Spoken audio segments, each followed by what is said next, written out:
Hello বন্ধুরা, তোমরা হয়তো সবাই ভালো আছো। দেখতে পাচ্ছ আমি প্রতিদিনের মতো ভোর ভোর উঠে পড়ে দৌড়াতে যাচ্ছি, কারণ আমি আজ নতুন জিমে ভর্তি হয়েছি, তাই প্রত্যেকদিন সকালে দৌড়াতে যেতে হয়।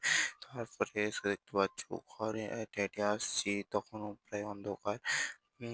কিছুই দেখা যাচ্ছে না। আমার সাথে অনেক দাদাই গিয়েছিল, তারাও ঘর এসে গেছে। তারপরে কিছু খেয়ে দিয়ে আমি যাচ্ছি এখন টিউশনের উদ্দেশ্যে। দেখতে পাচ্ছ সাইকেল চালিয়ে এখন যাচ্ছি টিউশনের উদ্দেশ্যে, এবং টিউশন থেকে ফেরার পথে ভিডিও করতে পারিনি। তারপর দেখতে পাচ্ছ টিউশন থেকে এখন ফিরে ঘরে এসে তখন যাচ্ছি চুল কাটতে। চুল কাটতে যাচ্ছি একটু বেলার দিক করেই, কারণ আমি টিউশন থেকে এসে খেয়ে দিয়ে তারপর টিউশন চুল কাটতে যাচ্ছি, তাই একটু দেরি হয়ে গেছে। এই চুলটা কেটেছি, কেমন লেগেছে তোমরা সবাই বলবে। তারপর আবার সাইকেল নিয়ে দেখতে পাচ্ছ ঘরের জন্য রওনা দিয়ে দিলাম।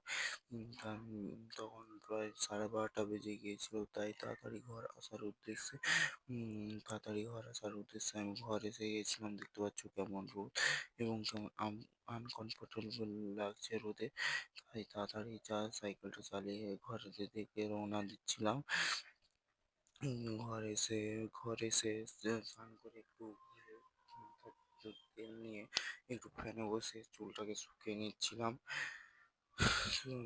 আর সাইজ করে নিচ্ছিলাম। তারপরে বিকেলবেলা ঘুম থেকে উঠে একটু মিষ্টি নিয়ে খেতে খেতে ঘরে এধার ওধার ঘুরছিলাম, কারণ কেউ কেউ বিকেলে